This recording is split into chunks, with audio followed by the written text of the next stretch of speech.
your IT computer guide. This is Sashank Gupta, and today's topic is chapter number 3, Communication Barriers. IT Code 402, class 10th.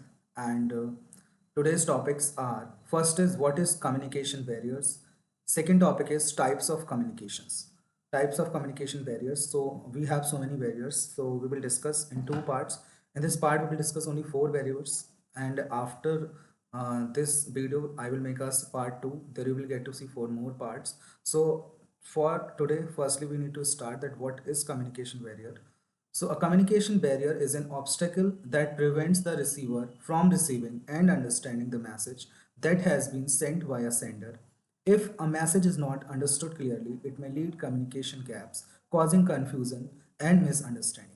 Communication barrier basically क्या होता है, अगर मान लीजिए मैं as a sender कोई चीज़ किसी को एक्सप्लेन कर रहा हूँ, उसके बीच में अगर कोई इंटरप्शन होता है, उसके बीच में अगर कोई मेरी बात को डिस्टर्बेंस कर देता है, तो वो हमारा क्या होता है, कम्युनिकेशन बैरियर हो जाता है. मतलब कोई ऑब्स्टिकल आ जाना उस चीज़ के बीच में, बात करते हुए आपकी बात, सेंडर की बात रिसीवर तक ना पहुंचना, that is called communication barrier. अब if a message is not understood clearly, it may lead communication gaps, causing confusion and misunderstanding. Let's take an example. For example, I am teaching in class 10th और मैं एक topic को explain कर रहा हूँ वहाँ पर, और बच्चे क्लास में बहुत ज़्यादा शोर कर रहे हैं, यानी जो मेरी बात है वो बाकी बच्चों तक क्लियरली नहीं पहुँच पा रही है. तो ये बीच में क्या हो रहा है, बैरियर्स क्रिएट कर रहे हैं. कौन क्रिएट कर रहा है, बच्चे क्रिएट कर रहे हैं. यहाँ पर वो बहुत ज़्यादा कंटिन्यूसली बात कर रहे हैं. या सेकेंड एग्जाम्पल अगर हम लेते हैं, I am teaching class 10th, मैं यहाँ पर पढ़ा रहा हूँ बच्चों को, और इन बिटवीन कोई नोटिस आ जाता है इन बिटवीन कोई बात, हाँ, इन बिटवीन कोई एंटर कर जाता है क्लास में, तो वहां पर भी बैरियर ऑफ कम्युनिकेशन हो जाता है, क्योंकि जो आपका फ्लो होता है पढ़ाने का वो वहीं पर ब्रेक हो जाता है. So that is called communication barriers. Barriers से हम क्या समझते हैं, बाधा आना, किसी भी काम में अगर कोई रुकावट आ रही है, that is called barriers. For example, I am sitting in this room and किसी और रूम से मुझे कोई आवाज़ दे रहा है, तो ऑब्वियसली उतनी प्रॉपरली आवाज़ नहीं आएगी, तो वहां पर भी क्या हो जाएगा, कम्युनिकेशन गैप हो जाएगा, यानी मिसअंडरस्टैंडिंग हो जाएगी. सो that is called communication barriers. Okay, I hope that you understood. Now, what are the types of communication barriers? So first there are many barriers that hinder our ability to communicate.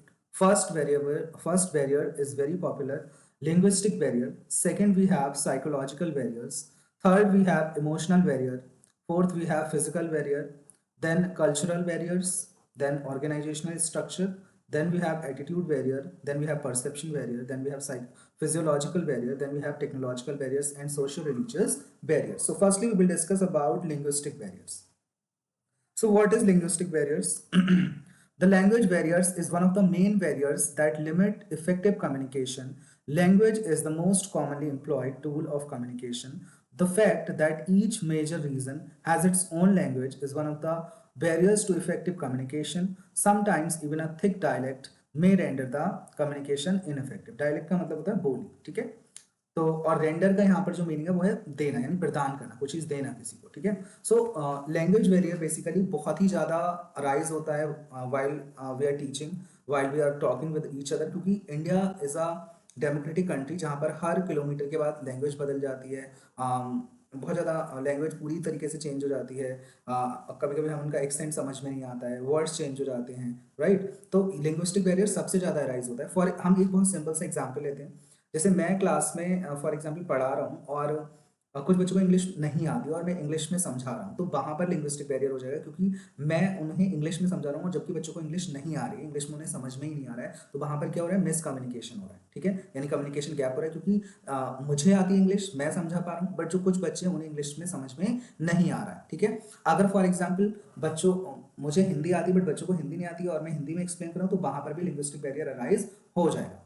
बाकी पढ़ते हैं और क्या लिखा है. As per some estimates the dialects of every two regions change within a few kilometres.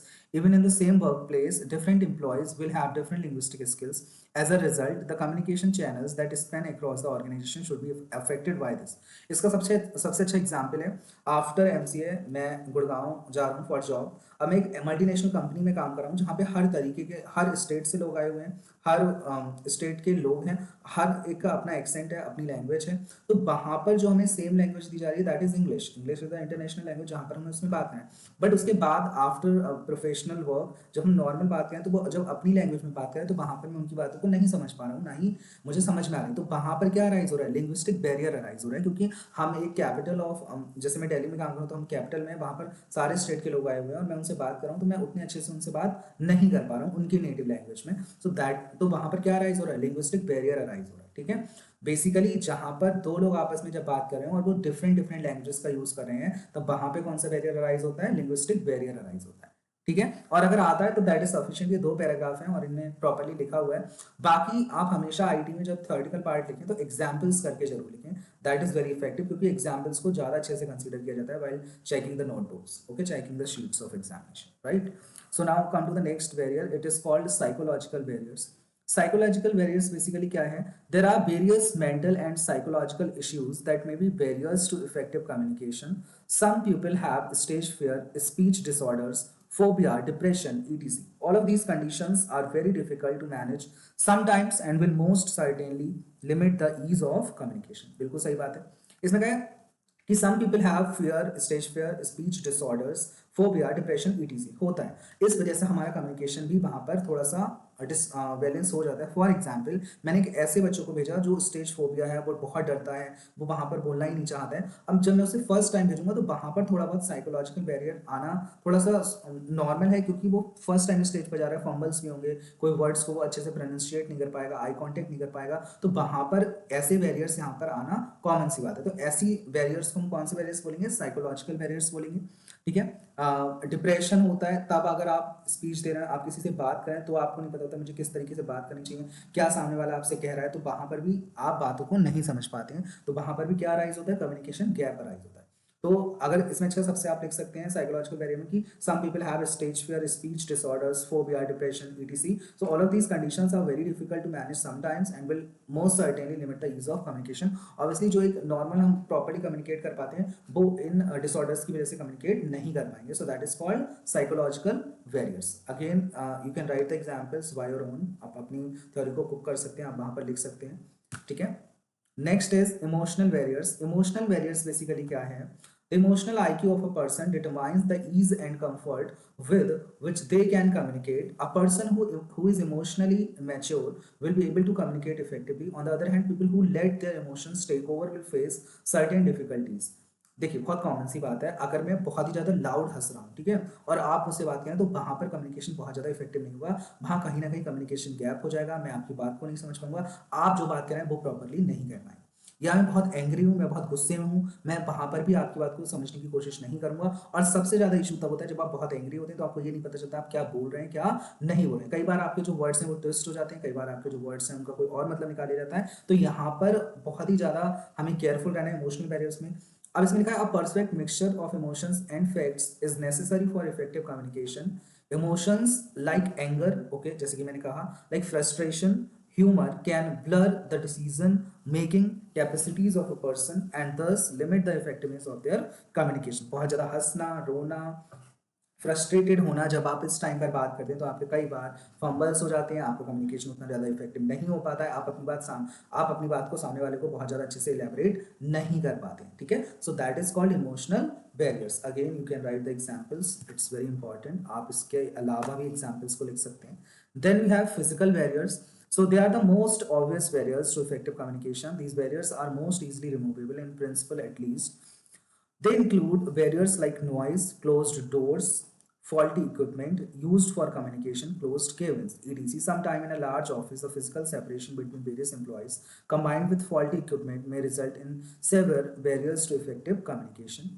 कई बार आपने देखा होगा जो डोर्स होते हैं उनकी वजह से नॉइज आती है, ठीक है, और फॉल्टी इक्विपमेंट की वजह से हमें कई बार सफ़र करना पड़ता है, ठीक है। कुछ केबिन्स ऐसे होते हैं जहाँ पे हमारी बात एक दूसरे तक नहीं पहुँच पाती है। Sometime it's a good but sometime it's not good, right. तो ये हमारे फिजिकल बैरियर्स होते हैं जो कि हमारे हाथ में नहीं होते, इट्स वेरी ऑब्वियस, ये हो जाते हैं, ठीक है। आपने कई बार देखा होगा बिजनेस मीटिंग चलती है तो कई बार बहुत तेजी से कोई डोर पटक देता है कि भाई लाइक दिस, है ना, और वो डोर बहुत तेजी से आवाज करता है, तो ये हमारे हाथ में नहीं है, but we need to be very careful about it.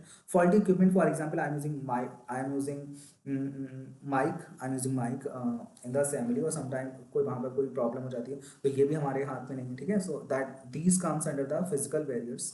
ये हमारे किसके अंदर आएंगे, फिजिकल बैरियर्स के अंदर आएंगे। तो आप जो मेन लाइन है यहाँ पे वो ये, they include barriers like noise, ठीक है, शोर मचाना, close doors, faulty equipment. For example अभी इस टाइम में रिकॉर्ड कर रहा हूँ, ठीक है, अब मैं रिकॉर्ड कर रहा हूँ चीज़ों को, बट अभी जो मेरे नेबर्स हैं, कोई ढोल बजाए, कोई डांस करे, कोई डीजे बजा दे, तो इसमें मैं कुछ नहीं कर सकता. सो that is comes under the physical barriers. ठीक है. I think that is it for today. In the next video I will discuss more barriers. Okay, for today I think it's sufficient. If you like the video, do like, share and subscribe the channel. And part 2, I will come along with the part 2, and there we will discuss remaining barriers of communication. Thank you so much for watching.